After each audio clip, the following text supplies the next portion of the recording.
Pas diimpit tuh badan kita tuh terasa kayak dilayang-layangin, pokoknya kayak diacak-acak lagi pokoknya. Kamu bisa melihat jasad kamu nggak saat itu?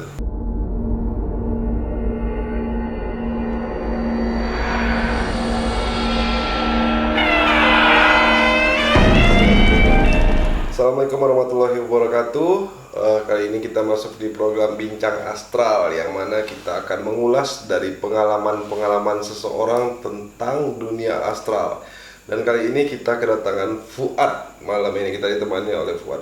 Dan katanya Fuad sering ditindih. Mungkin kalian juga pernah yang ngerasain tidurnya ditindih oleh makhluk halus. Nah, kali ini Fuad bakal menceritakan kisahnya. Nah, bagaimana kira-kira Fuad ceritanya? Awal mulanya tuh kayak apa ya? Kayak terasa berat gitu badannya kayak. Oke. Cuman kita kan dalam keadaan setengah sadar setengah enggak ya kan. Cuman namanya kita tidur ya kan, kata orang kan bunga mimpi. Kalau bunga mimpi itu nggak mungkin setiap hari dia gangguin kita terus ya kan. Berarti ini ditimpanya hampir setiap hari. Ya dulunya hampir setiap hari gitu. Awal mula.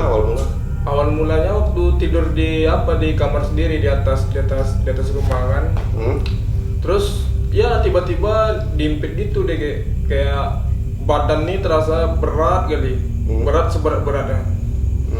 Usia berapa? Sekitar tahun 2010-2011an lah. Mulai awalnya di 2010-an sampai 2011-an. Iya. Sampai sekarang. Sampai sekarang.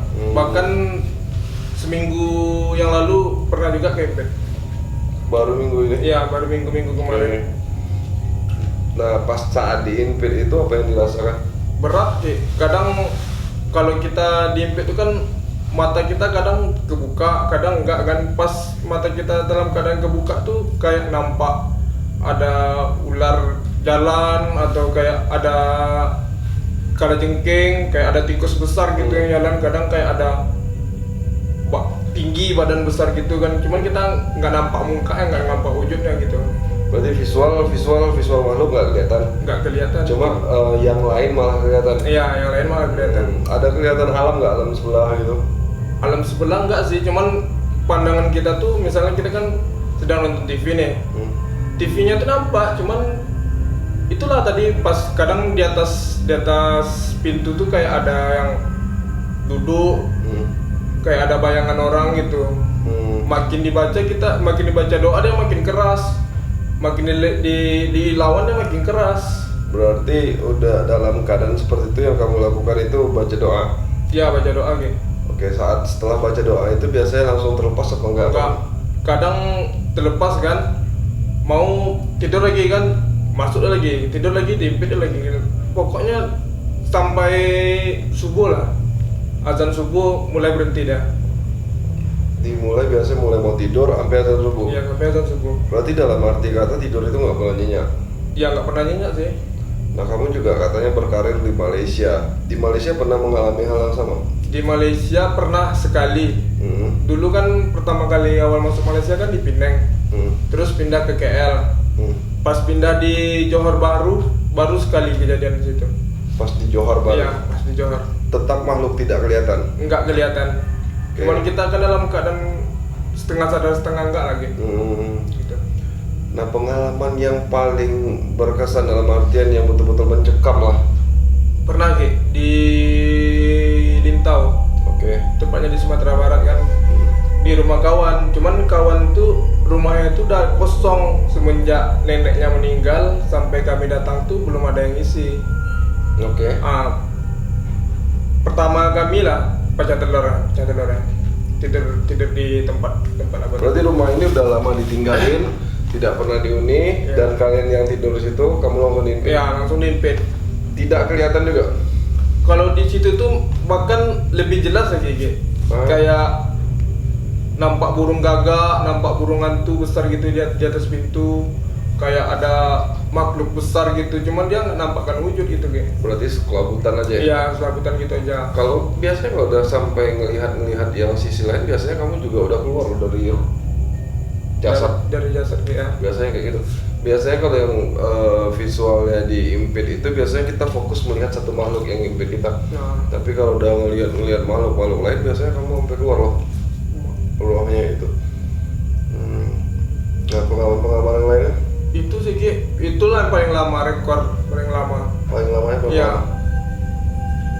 dari namanya kan suasana kampung kan, suasana kampung itu kan jam 9 jam 10 kan udah sepi.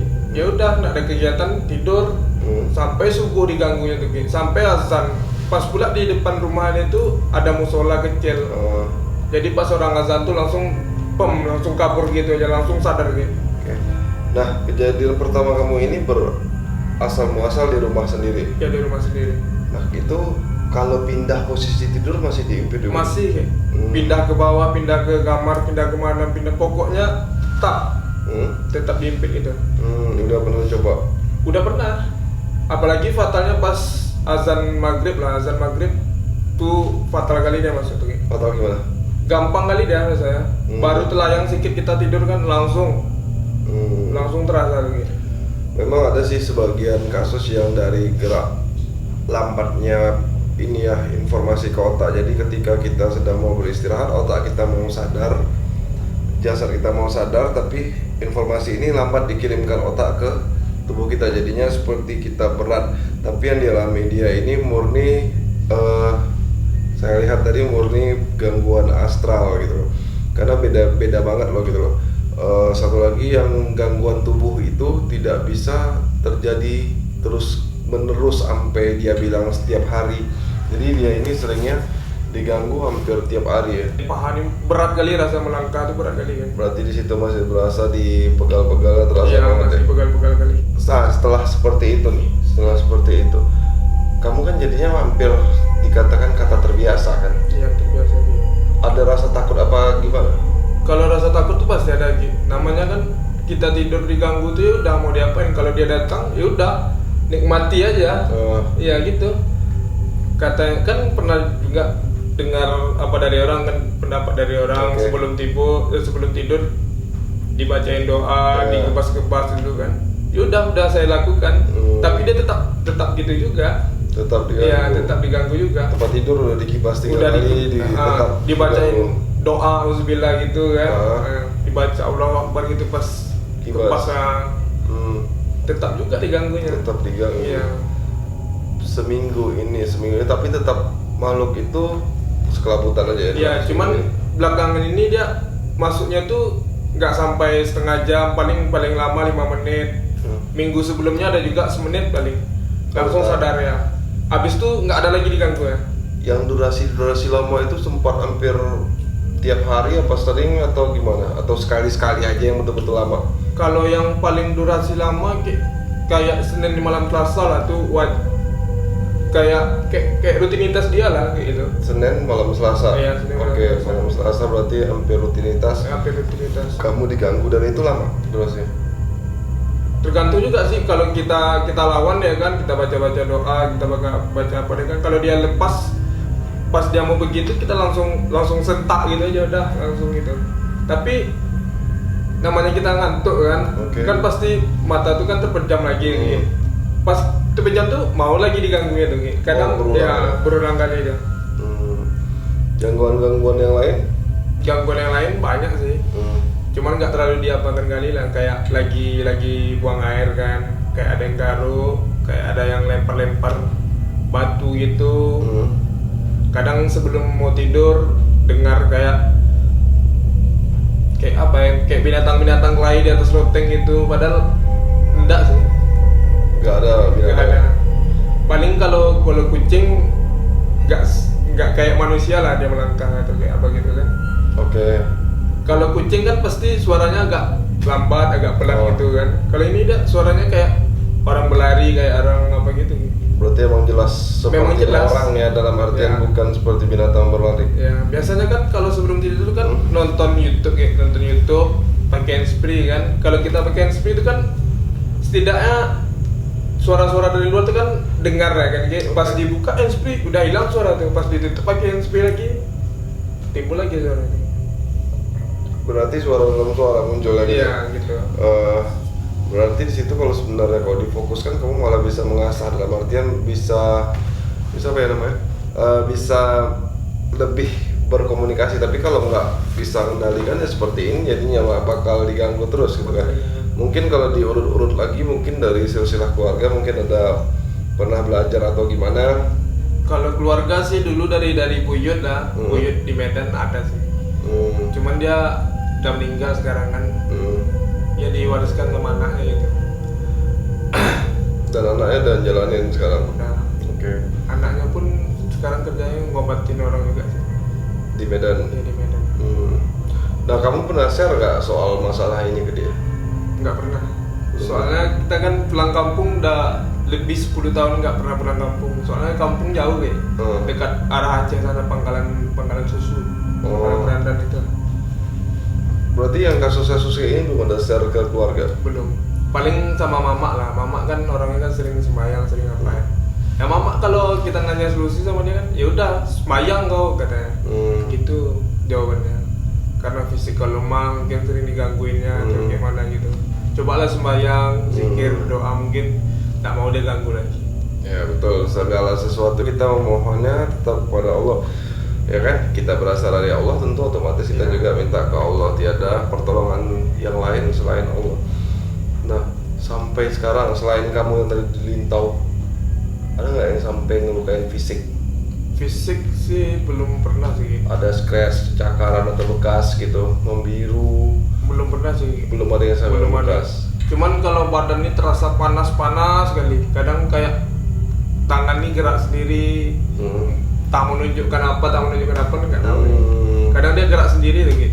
Kadang kalau kita nonton video di YouTube tentang goib tentang apa tuh, kadang dia badan ini panas sendiri rasanya. Tangan tuh kayak mau bergerak, kayak mau apa gitu lah. Kayak mau ada yang ditunjukinnya gitu. Itu salah satu samara namanya. Samara itu gerak rasa. Jadi bisa mendeteksi si samara itu dari saya bagiin di amalannya di Pemantai Setan ya, yang program Pemantai Setan, cara deteksi makhluk halus. Nah itu juga salah satu teknik samara. Jadi dia ngerasain, nah hawa-hawa panas itu ya hawa-hawa yang kamu rasain di sekitar itu ada makhluk pria gitu loh. Kalau perempuan itu dia biasanya atau femina itu ditandai dengan aura yang dingin. Nah kalau samara ini lebih detail lagi, malah kita bisa bermain-main sukma sebenarnya. Cuma kan itu kan harus dilatih lagi. Tanpa dilatih kita terombang-ambing pasti gitu loh.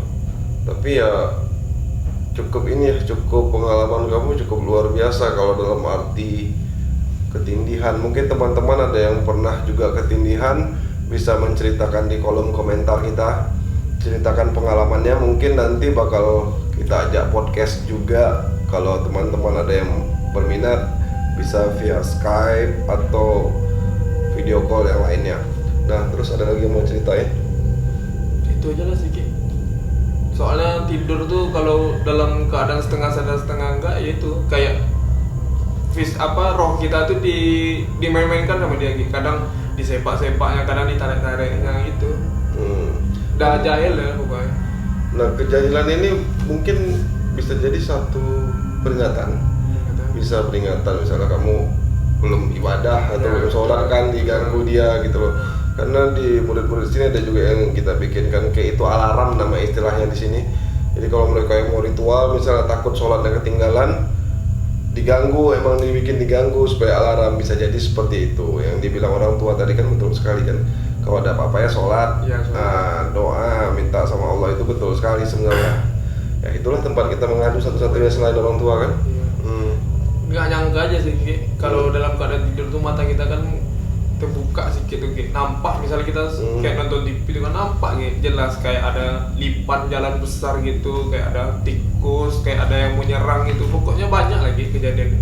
Oh yang kamu lihat itu mau nyerang? Iya kayaknya kadang ada yang melintas, kadang ada yang mendekat, kadang ada yang pokoknya dia cuman merasuki otak gitu aja lagi, nggak sampai diganggu. Pokoknya kalau yang ganggu tuh yang pas ditarik-tarik itu lagi. Oke. Nah kamu itu ngelihat binatang yang membesar, apa kamu yang merasa mengecil?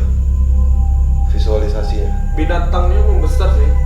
Dalam artian berarti bentuk dimensi rumah masih normal? Masih normal. Berarti keadaan TV, keadaan apa, keadaan pintu, pokoknya normal sih.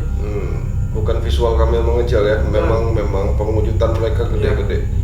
Bisa digambarkan sebesar apa? Misalnya lipan tadi yang kamu lihat itu sebesar besar apa? Ki, kayak bisa dikatakan sebesar apa ya? Sebesar, kalau tikus tuh mungkin sebesar anjing itulah kalau saya tengok. Besar Ki. Besar, kayak lagi nyari makanan gitu, kayak nyari apa gitu. Kalau lipan tuh kayak yang jalan di dinding tuh kayak apa lah ya? Kalau jalan di dinding besar kayak ular gitu lah besar.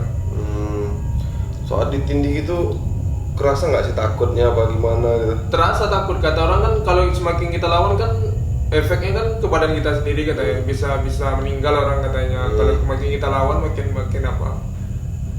Itu aja. Kan kata orang kan kebanyakan kayak gitu, kalau makin dibaca doa makin apa, memang kebetulan, memang betul gitu kejadiannya. Makin saya baca doa, baca ayat kursi, baca apa, dia makin ngeras deh.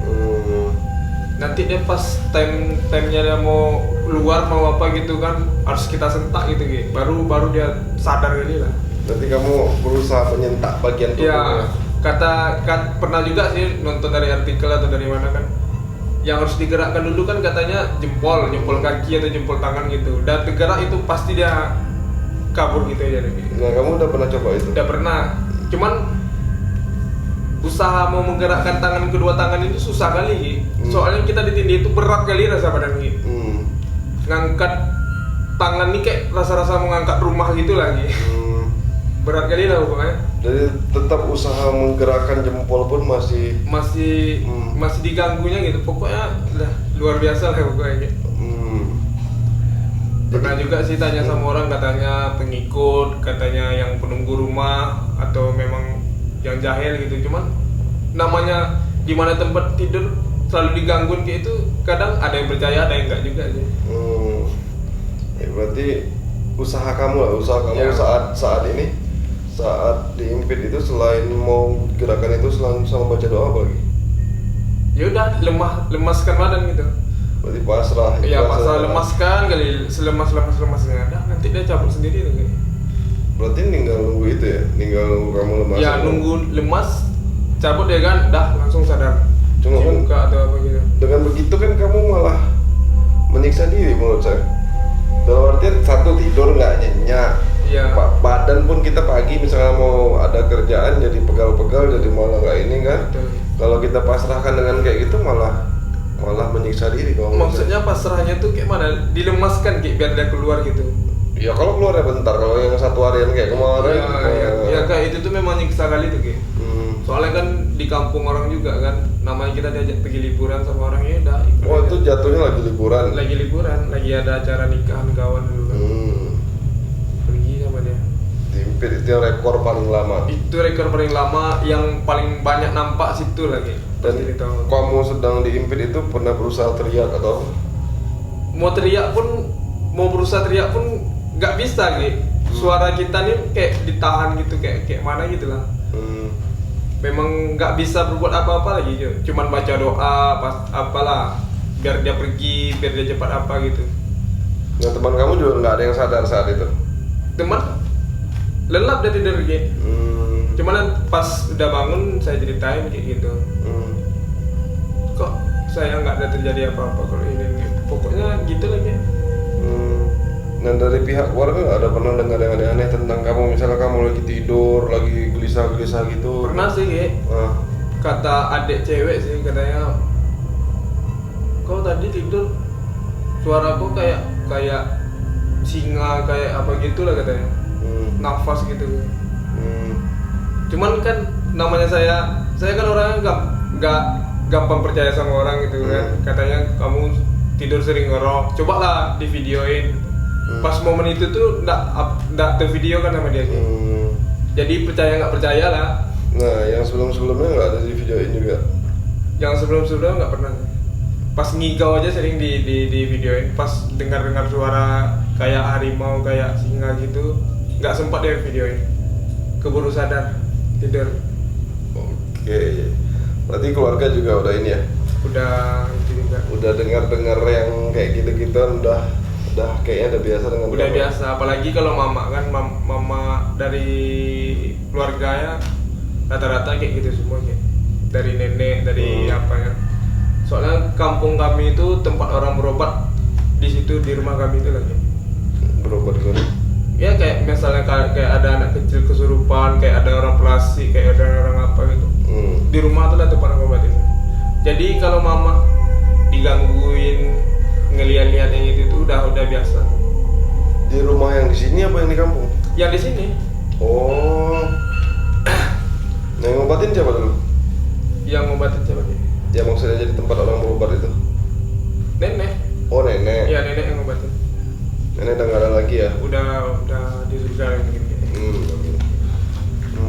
Jadi luar biasa banget lah pengalaman kamu ya, sampai sekarang malah ya digangguin ya. Ya seminggu yang lalu lagi. Seminggu Pas- yang lalu.